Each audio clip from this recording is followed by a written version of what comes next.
Halo teman-teman developer, kita sebelumnya sudah pernah bahas mengenai trade di chapter 10 dan di video kali ini kita akan bahas trade sedikit lebih detail. Dalam definisi sebuah trade, ada yang namanya associated types, pernah kita singgung di chapter 13 sebelumnya. Nah, associated types ini tuh juga berkaitan dengan placeholder type dalam mendefinisikan sebuah trade gitu. Kita ambil contoh dari chapter 13 sebelumnya, yang ini, oke? Nah, trade ini tuh diimplement ke semua iterator yang ada. Ini punya standar library ya. Dan di sini dia punya atau dia memiliki sebuah associated type dengan nama item. Nah, ini associated type-nya dengan nama item. Fungsinya di sini sebagai pengganti tipe dari tipe nilai yang mengimplementasi trade ini. Kemudian tipe item ini tuh adalah placeholder. Dan method next di bawahnya ini itu menunjukkan kalau dia bakal mereturn nilai dari tipe option self item. Jadinya, yang mengimplementasi thread ini nantinya akan menentukan tipe konkret untuk si item.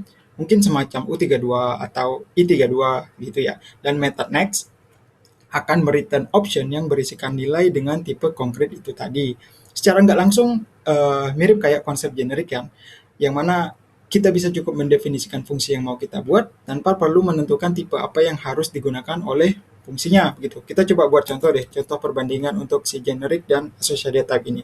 Di sini pertama kita buat struct counter, kemudian kita implementasi iterator for counter, kemudian fn next, kita kasih sum misalnya itu 50 begini ya. Ini saya save, oh ya maaf ketinggalan, type itemnya U32. Nah begini, di sini kita implement iterator untuk counter struct, oke? Kita tentukan juga tipe item berupa U32, begitu untuk tipe konkretnya. Dan dengan begini, kita itu udah nggak bisa lagi mengimplementasi uh, tipe item yang berbeda gitu loh. Jadi misalnya saya duplikat, ini U32 saya ganti U8, ini saya save, nah dia bakalan error. Ini udah nggak bisa. Jadi kalau untuk yang bentuk generic, kita misalkan itu sebagai pembanding, itu dia pub trade iterator, oke. Di sini misal T, fn next misalnya, kemudian mutable reference ke self, ini option ke option ke T begini ya, titik koma.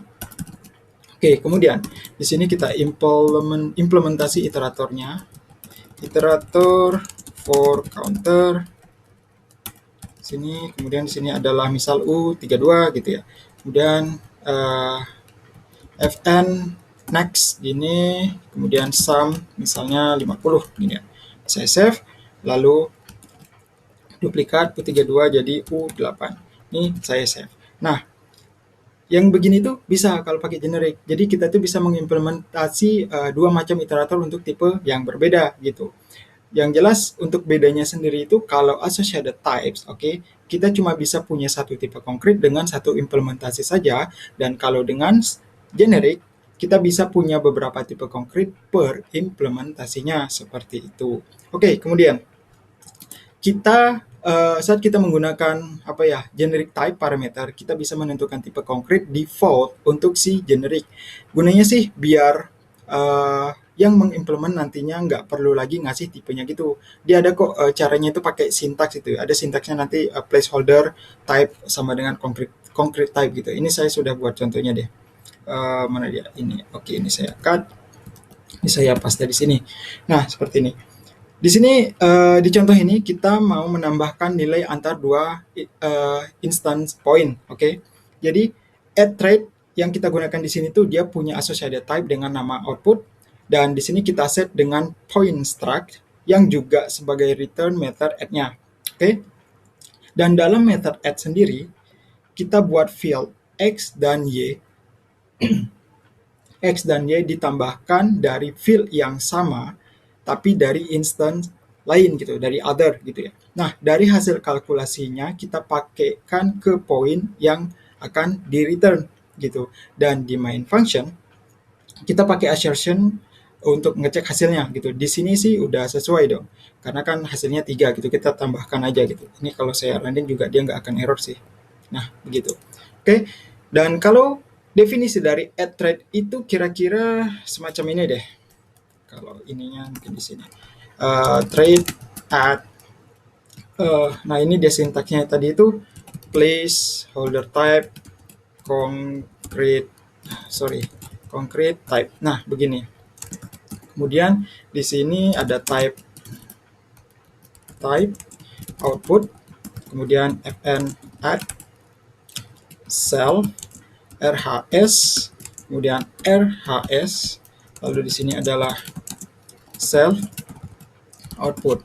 Nah, yang ini sintak yang saya sebutkan tadi. Tapi di sini bentuknya itu adalah RHS ya sebenarnya. Self begini. Oke. Titik koma ini. Nah, ini nggak apa-apa. Ini karena multiple nggak apa-apa di sini. Oke. Kita fokus pada bagian RHS self yang ini, yang sintaks yang ini. Oke, yang merupakan default type parameter.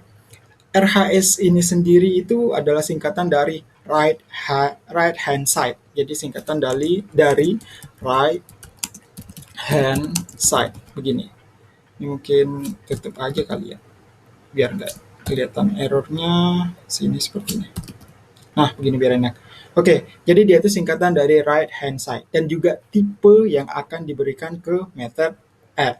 Oke, jadinya kalau kita nggak kasih tipe saat mengimplement add thread, maka tipe dari RHS lah yang akan default ke self, yaitu tipe yang kita gunakan di implementasinya. Dalam kasus yang contoh ini itu adalah si point struct begitu. Semisalnya kita mau kasih tipe tipe untuk RHS, oke, biar nggak pakai default gitu, maka akan kita buat mungkin jadi kayak contohnya ya.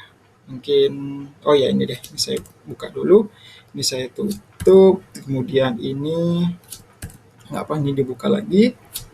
Oke, contohnya itu begini, mungkin struct millimeters U32 gini, kemudian di sini adalah meters, oke.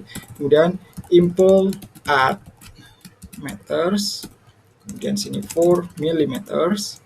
Di sini type output adalah millimeters. Kemudian di sini fn add, kita si RHS nih kita kasih other. Kemudian sini adalah dia si millimeters, dan di dalamnya millimeters mungkin kita pakai self 0 plus other 0, di sini aja lah, plus multiply by 1000 begini. Oke. Nah, di sini kita punya dua tuple struct. Oke, kita punya dua tuple struct. Untuk implementasinya pada millimeters, kita berikan RHS yang ini tadi. Oke, kita berikan RHSC add generic ke meter.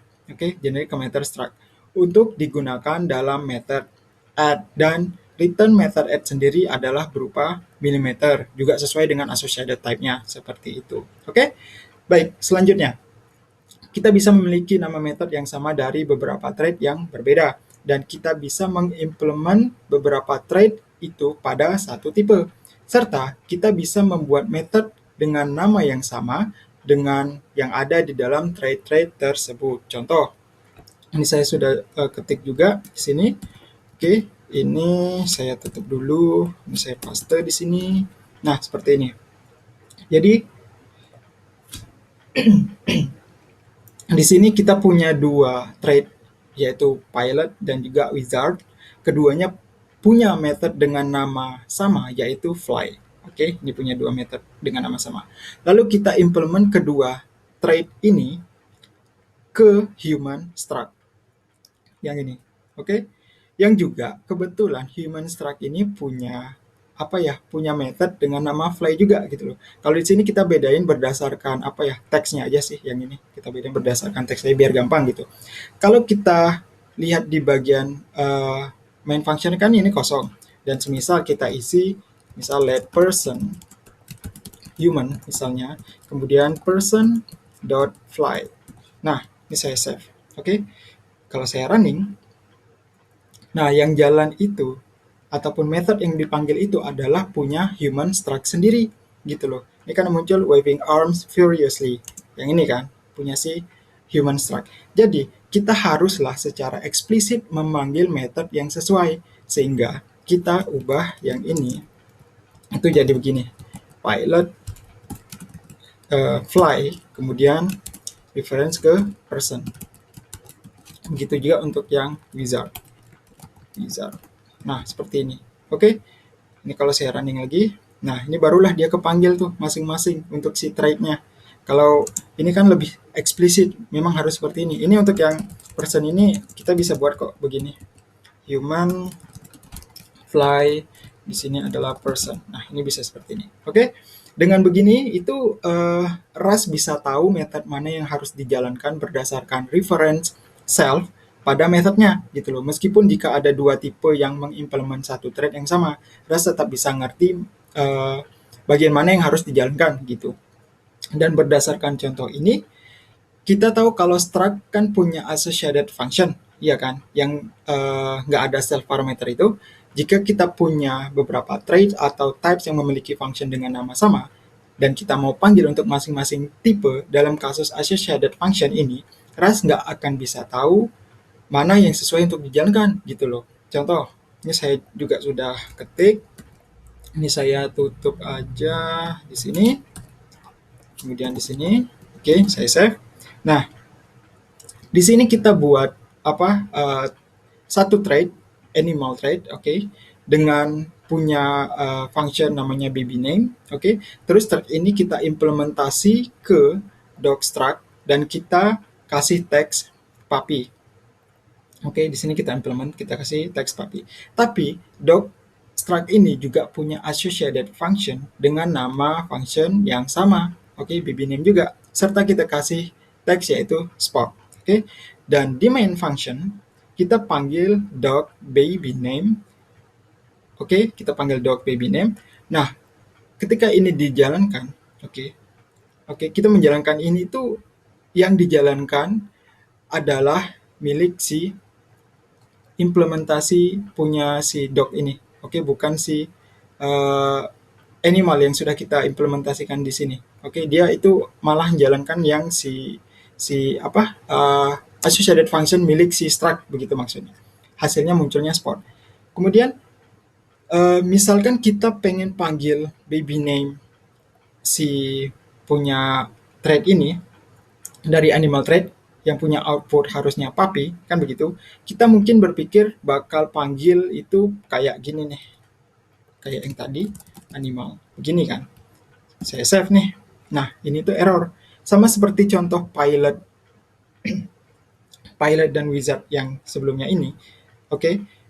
Itu tuh nggak bisa gitu loh. Tapi dia tuh nggak bisa gitu kan. Padahal kan mirip tuh sebenarnya.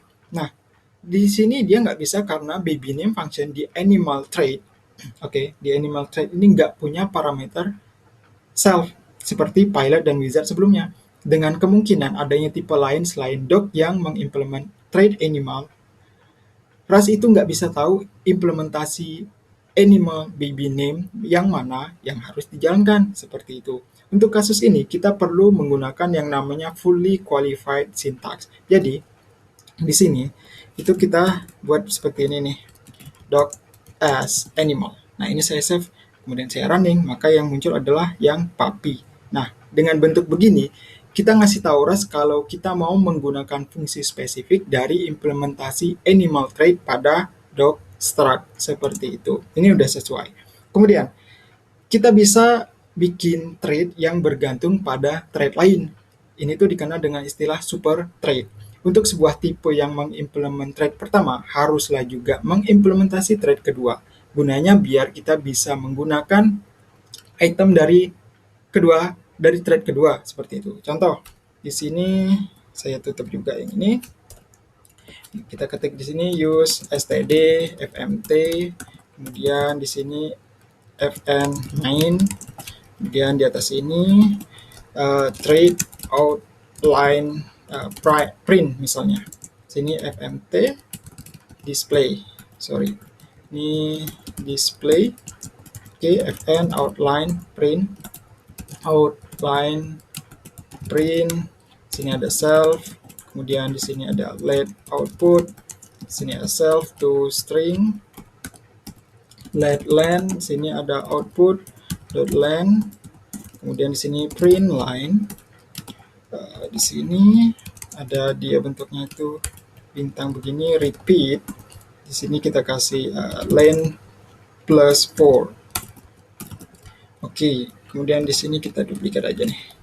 Nah, ini adalah 2. Di sini ada spasi dan di sini ada bintang, juga di sini ada bintang, di sini ada bintang spasi, spasi bintang. Di sini adalah si output. Oke, kemudian di sini kita kasih bintang, sini bintang. Kemudian di sini itu nggak pakai bintang tapi pakainya spasi. Kemudian di sini adalah line-nya 2 dan sini line 4 benar. Ini oke, udah seperti ini. Saya save. Kita di sini buat outline print trade dengan metodenya yang akan menampilkan hasil dengan outline simbol asterisk atau bintang gitu ya. Dari metode ini kita mau menggunakan fungsionalitas yang ada di display trade, makanya kita definisikan outline print yang ini titik 2 format display yang menjadikannya hanya akan berfungsi jika tipe yang mengimplement outline print ini juga mengimplement display trade. Kita coba tes ya, gunakan trade ini. Misalnya di sini struct point tadi kayaknya sudah deh. Struct point. Oke. Di bawah sini yang saya buka. Kemudian di sini saya implementasi si outline print. Outline print for point. Oke, ini kosong aja. Kemudian ini point. Di dalam main function itu let p sama dengan point, itu kita kasih x1 y adalah 3 dan kemudian p dot outline print seperti ini. Oke, outline print di sini itu akan error implementasinya gitu loh. Jadi outline print di sini akan error. Kalau kita mau langsung jalankan juga tentu akan error kan di sini udah error. Oke, errornya karena point struct belum mengimplementasi display trade. Sedangkan syarat yang diharuskan oleh outline print trade ini haruslah juga mengimplementasi display trade untuk si tipenya gitu loh, untuk si point ini gitu. Dan dalam contoh ini tuh kan belum kita implementasi, makanya error gitu. Jadi kita harus tambahkan di sini implementasi si ini tadi sudah implementasi si fmt display for point. Oke, kemudian di sini fnt format. Kemudian di sini self ini sudah nih. Sini kita pakai right misalnya, itu isinya f. Kemudian di sini dalam kurung aja deh, dalam kurung. Kemudian di sini begini, self x, self y, seperti ini. Nah, setelah kita implementasikan display ini untuk si point, udah bisa jalan nih kodenya, udah bisa dijalankan. Nah, hasilnya seperti ini. Oke, kalau belum kita implementasikan yang ini, display trade ini untuk si point, untuk tipe point, itu dia nggak bisa karena kan memang syarat yang sudah kita tuliskan di definisi trade outline print ini kan mengharuskan atau mewajibkan gitu loh. Yang mengimplementasi dia haruslah juga mengimplementasi display trade seperti itu. Makanya di sini kita harus mengimplementasikan ini dulu. Oke. Kemudian kalau teman-teman masih ingat di chapter 10 itu ada informasi kalau kita hanya bisa mengimplement sebuah trade pada sebuah tipe jika trade ataupun tipe tersebut ada dalam lokal create saja. Ada batasan semacam ini, adanya batasan semacam ini kita dikenalin dengan yang namanya new type pattern yang melibatkan tuple struct. Contohnya, ini saya tutup lagi. Oke, kemudian di sini use fmt std fmt. Kemudian struct wrapper, kemudian vector string type, implementasi fmt display for wrapper fmt di sini. Kemudian kita write, ini write, nah begini. Kemudian di sini f Di sini kita pakai begini, oke. Kemudian self null join pakai koma. Ini kok ada petik ya, sorry. Nah, kemudian fn main functionnya itu let way misalnya untuk wrapper. Kemudian ini kita pakai vector. Di sini kita isi dengan string from misal hello. Lalu di sini adalah world misalnya. Kemudian kita print line. Si w sama dengan w begini ya. Oke. Nah, di contoh ini kita mau mengimplement display trait untuk vektor. Tapi kedua tipe ini tuh vektor dan display didefinisikan di luar crate kita gitu. Nah, di sini kita buatin wrapper struct sebagai wadah instansi vektor. Kemudian kita implement display trait ke wrapper struct. Dalam blok implementasinya, kita bisa akses vektornya melalui self null karena vektor adalah item dari tuple di indeks 0, ya kan? Yang ini kan.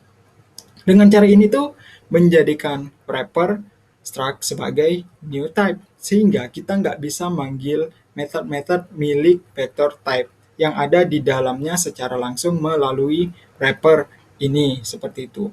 Bisa sih sebenarnya, tapi caranya agak repot gitu karena kita harus menggunakan beberapa teknik sih gitu, tapi repot. Yang jelas repot banget begitu. Oke, saya rasa cukup itu saja ya mengenai Advanced Traits ini. Seperti biasa teman-teman bisa langsung cek referensi link yang saya sediakan di deskripsi video untuk penjelasan lebih detail dari apa yang sudah kita bahas di video ini. Jadi saya rasa sekian dan mungkin kita akan lanjutkan di video selanjutnya mengenai advanced features yang lainnya yang ada di RAS seperti itu. Oke, sampai ketemu di video selanjutnya.